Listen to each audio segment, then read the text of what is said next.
বাংলাদেশকে বিপদে ফেলতে 10 বছর আগে বাংলাদেশে গরু রফতানি বন্ধ করে দিয়েছিল ভারত। এখন সে বাংলাদেশ গরু উৎপাদনে শতভাগ স্বয়ংসম্পূর্ণ।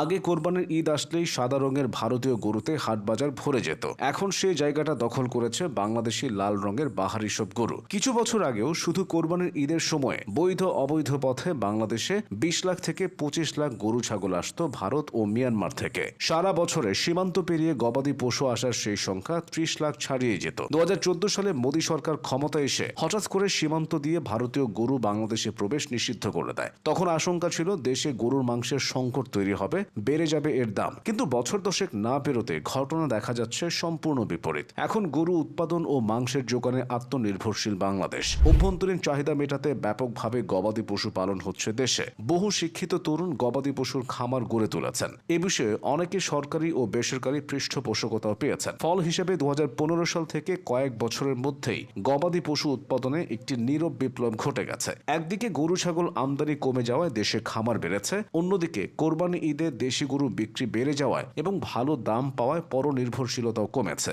দেশের কৃষি অর্থনীতির জন্য ইতিবাচক দিক হলো দেশি গরুর চাহিদা বাড়ায় দেশের তরুণ ও প্রবাসীরা গবাদি পশুর খামারে উৎসাহী হচ্ছেন, যাদের অনেকেই শিক্ষিত ও উদ্যমী। 2021 সালের বাংলাদেশ ডেইরি ফার্মার্স অ্যাসোসিয়েশনের একটি সমীক্ষা দেখা যায় দেশে 5টির বেশি গরু থাকা খামারের সংখ্যা প্রায় 10 লাখ। আর এসব খামারের উদ্যোক্তাদের 90%ই কমপক্ষে স্নাতক পাস।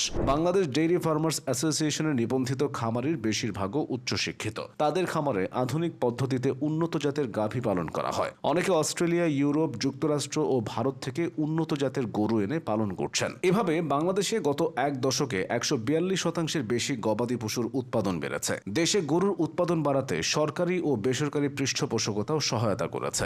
ভারত থেকে গরু আসা বন্ধ হয়ে যাওয়ার পর সরকার 2016 সাল থেকে গবাদি পশু পালনে 5% সুদে ঋণ দেওয়া শুরু করে। কমানো হয়েছে গবাদি পশুর খাদ্যের উপকরণের শুল্ক কর। এতে খামার তৈরি ও গরু পালনে অনেকে আগ্রহী হয়ে ওঠেন। তবে এত সুবিধা আর সফলতার মাঝেও আছে কিছু সীমাবদ্ধতা। যেমন বর্তমানে দেশে জমি স্বল্পতা ও চারণভূমির অভাব রয়েছে, যে কারণে পশুর সংখ্যা সীমিত রেখে দুধ ও মাংস উৎপাদন বাড়াতে অগ্রাধিকার দেওয়া হচ্ছে। এছাড়া মাঝে মধ্যে গোখাদ্যের কৃত্রিম সংকটও বাজারে অস্থিরতা তৈরি করে। 2024 সালের হিসেব অনুযায়ী সারা দেশে গবাদি পশুর খামারের সংখ্যা প্রায় 12 লাখ। 10 বছরের ব্যবধানে দেশে গবাদি পশুর সংখ্যা বেড়েছে 44 লাখ।